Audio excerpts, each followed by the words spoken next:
पनवेलमध्ये भाजप महाविकास आघाडीच्या कार्यकर्त्यांमध्ये भांडण झालेलं आहे। प्रभाग 19 मध्ये मतदान केंद्रात गोंधळ झालाय। दुबार मतदान झाल्याचा महाविकास आघाडीने तिथे आरोप केलेला आहे। महाविकास आघाडी आणि भाजपच्या कार्यकर्त्यांमध्ये जुंपलेली आहे। पोलिसांकडून दोन्ही पक्षाच्या कार्यकर्त्यांना समज देण्याचा प्रयत्न केला जातो। सदाई पनवेलमधली दृश्य पाहतोय। पनवेलमध्ये प्रभाग क्रमांक 19 मध्ये हा संपूर्ण गोंधळ झालेला आहे। दुबार मतदान झाल्याचा मवियानं आरोप केलेला आहे। त्यावरूनच हा राडा झालाय।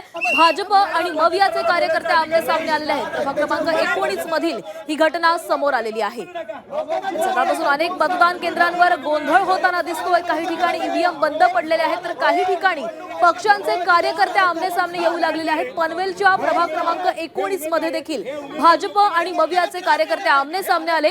दुबार मतदान झाल्याचा आरोप या कार्यकर्त्यांकडून करण्यात आलाय। यांच्यामध्ये बाचाबाची झालेली आहे आणि पोलिसांकडून मध्यस्थी करण्याचा प्रयत्न करण्यात आलाय। वातावरण शांत करण्याचा पोलिसांकडून प्रयत्न झालेला आहे।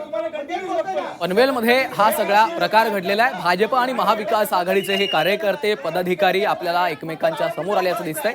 दुबार मतदान त्या ठिकाणी झालंय असा महाविकास आघाडीनं आरोप केलेला आहे। त्यामध्ये पोलिसांनी देखील मध्यस्थी केल्याचं आपण पाहतो।